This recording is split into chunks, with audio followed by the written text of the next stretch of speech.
Olá, pessoal. Então, continuando aqui o nosso passeio pelas técnicas de levantamento de requisitos, nesse vídeo eu vou falar um pouco sobre a técnica de observação. A, a técnica de observação, ela foca em observar como exatamente as coisas acontecem dentro de um determinado sistema, dentro de um determinado ambiente, né? Então, assim, você faz entrevistas com, com stakeholders para entender o que ele acha do sistema, para entender os conceitos, mas não necessariamente o que você obtém na entrevista é o que ocorre na realidade. De repente, por exemplo, você pergunta, mas qual o procedimento de empréstimo de livro? E ele responde, não, não pode emprestar livro para quem tem débito, ou em hipótese alguma, pode emprestar mais de 4 livros de uma vez. Mas será que no dia a dia isso é obedecido? Será que eles não dão um jeitinho? Não, esse aluno aqui, ele pode sair com 4 livros, depois ele me devolve um. Ou, o cara tem débito, mas ele ficou de me pagar hoje à tarde, então eu vou emprestar assim mesmo. Então, com a observação, você consegue verificar, né, se aquela tarefa de fato ela é desenvolvida como dizem que ela é ou não, né? Então, você pode fazer essa observação em vários níveis. No nível operacional, como esse que eu falei, o livro não pode ser emprestado, mas está sendo. No nível gerencial, né, existe uma determinada regra para conceder um determinado benefício para o funcionário, mas nem sempre essa regra mas será que essa regra é sempre observada? Então, você consegue fazer essa observação de comportamento para levantar essas coisas nos vários níveis. Então, no final das contas, o objetivo é identificar o que realmente é feito e não aquilo que é documentado ou explicado, que aí foi o que você conseguiu obter, por exemplo, com entrevistas ou com investigação documental, né? Aqui você vai ver o que realmente é feito. Então, o foco aqui é na relação entre as pessoas, na influência que uma pessoa tem sobre a outra, né? E aí, por que utilizar? Ora, porque para obter essas informações que não são capturadas na hora que você faz a entrevista ou na hora que você analisa um documento, porque elas são feitas informalmente, né? São procedimentos que são feitos não como estão documentados, mas de uma outra forma, né? E com isso você pode confirmar, de repente, aquilo que você obteve na entrevista, de repente você observou e fala, não, os caras realmente fazem como eles me falaram, ou você viu um manual de procedimentos, e aí você observa que eles realmente seguem o manual, ou negar essa informação e falar, o manual de procedimento fala para fazer tal passo, mas esse passo aqui nunca é feito. E por que é importante a gente detectar isso? Ora, suponha que você tem um manual de procedimentos lá que fala em 5 passos para fazer uma determinada tarefa, e você vê que sei lá, o quarto passo nunca é feito. Ora, não há o porquê de você fazer um sistema que transmita esses 5 passos, sendo que tem um que nunca é feito e não tá fazendo falta. Na verdade, você vai verificar, né? Não, beleza. Esse quarto passo, na verdade, não faz falta, então é só uma questão que deveria ter sido feita uma revisão do documento e não foi, ou não, ou esse passo faz falta e o pessoal está fazendo errado, enfim, né? Então, você vai verificar se o que você capturou com outras técnicas é de fato o que ocorre na realidade. Mas para fazer observação não é simplesmente chegar lá e começar a olhar, né, as coisas, como elas funcionam. Primeiro você vai decidir o que observar ou quem observar. Então, não, meu foco é verificar se os procedimentos para empréstimo e devolução de livros eles são feitos conforme eu levantei na entrevista tal, conforme está no manual de procedimento. Beleza, então a gente decidiu o que e quem observar. E aí eu vou definir o nível de detalhes dessa observação. Então, mas o que eu quero observar? Eu quero observar se a quantidade de livros é essa mesmo. Eu quero observar quanto tempo o cara demora para fazer, para registrar um empréstimo. Eu vou verificar se ou essa demora é grande a ponto de formar filas ou não, né? E por aí vai. E aí você vai preparar um material, né, para fazer essa observação. Você não vai chegar lá e vai sair observando sem nada preparado. Normalmente, você prepara um script do que você vai observar, né, e já deixando meio caminho andado para você registrar a sua observação. Então, por exemplo, quanto tempo demora para fazer um registro de empréstimo? Aí você já mantém lá, sei lá, menos que até 15 segundos, de 15 a 30, de 30 a 60, mais de 60. E aí você já deixa várias linhas lá e a cada empréstimo você só vai e marca quanto tempo foi. Quantos livros, eu quero ver quantos livros as pessoas pegam emprestado geralmente. Nesse empréstimo aqui foi 2, nesse foi 5. Né? Então você já faz o seu scriptzinho de observação, já prepara esses formuláriozinhos para na hora que você está observando você ter forma rápida de registrar. Né? E aí depois é decidir quando você vai observar, marcando com antecedência, avisando a todo mundo que você vai estar observando, né?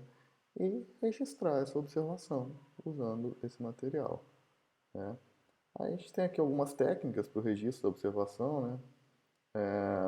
Por exemplo, eu quero verificar como que é o processo de o tempo que se leva, né, para fazer um registro de empréstimo de livro.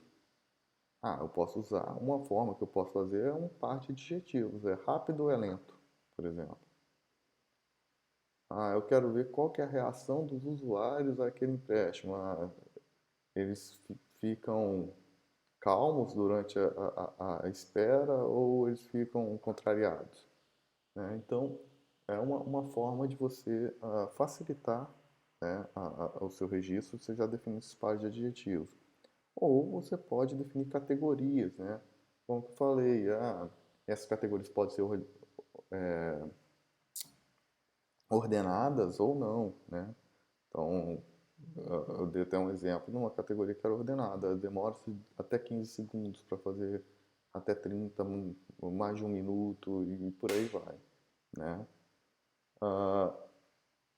Por fim, você pode fazer esses scripts, como eu já falei, né? Que você vai definir ah, o que você vai observar, ou quem você vai observar e vai anotar o que eles realizam. Né? Então, por exemplo, eu quero observar como é registrado, quais são os passos para registrar um empréstimo.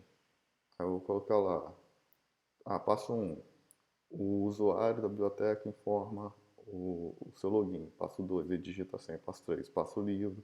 Passo 4, é cobrada a multa e por aí vai. Então, você já define de antemão nesse script como que você vai anotar, o que que você vai anotar, quais detalhes você vai anotar de cada observação. Ok? Uma outra técnica muito utilizada, né, que também tem a ver com essa questão de observar na prática o que acontece, é a investigação de documentos. Qual que é a diferença? A observação está observando como os processos ocorrem no dia a dia. A investigação de documentos, você vai atrás de documentos da empresa, né? Manuais de procedimento, murais de avisos, formulários assim, que são preenchidos. Né? Mas para que isso? Para você tentar obter informações que são difíceis de você obter por entrevista, por observação, e até mesmo é muito útil essa, essa técnica de investigação é muito útil no começo, né, do levantamento, quando você tem muito pouca informação. Se toda a informação que você for obter, você tentar obter através de entrevistas, de questionários, você vai tomar muito tempo do usuário. Então, essa técnica de observação, de investigação de documentos é muito útil, principalmente no começo, né, para você verificar questões, né, de procedimentos da empresa, de históricos dela, né, de direcionamentos que foram tomados ali dentro, né? Então, essas investigações normalmente se dão em cima de manuais de procedimento, manuais de sistemas que já estão implantados, são grandes fontes, né, de informações, né? E aí você tem dois tipos de documentos, basicamente, a analisar. O que a gente chama de documentos quantitativos e os qualitativos. O que são os quantitativos? Os quantitativos são documentos que possuem formatos pré-determinados. Por exemplo, quando você tem relatórios de desempenho, aí esse relatório de desempenho lá, tem o relatório de desempenho do ano de 2010 lá da biblioteca. Foram feitos tantos empréstimos, tivemos tantos usuários por dia. Então, quando você analisa aquilo ali, você já tem os dados pré-formatados e você consegue fazer estatísticas em cima daquilo, né? Relatórios são usados no processo de tomada de decisão, que aí vai te mostrar como que a empresa toma a decisão. E um dos que são mais úteis são essas fichas, esses formulários, né? Por exemplo, a formulário para solicitar um nada consta da biblioteca.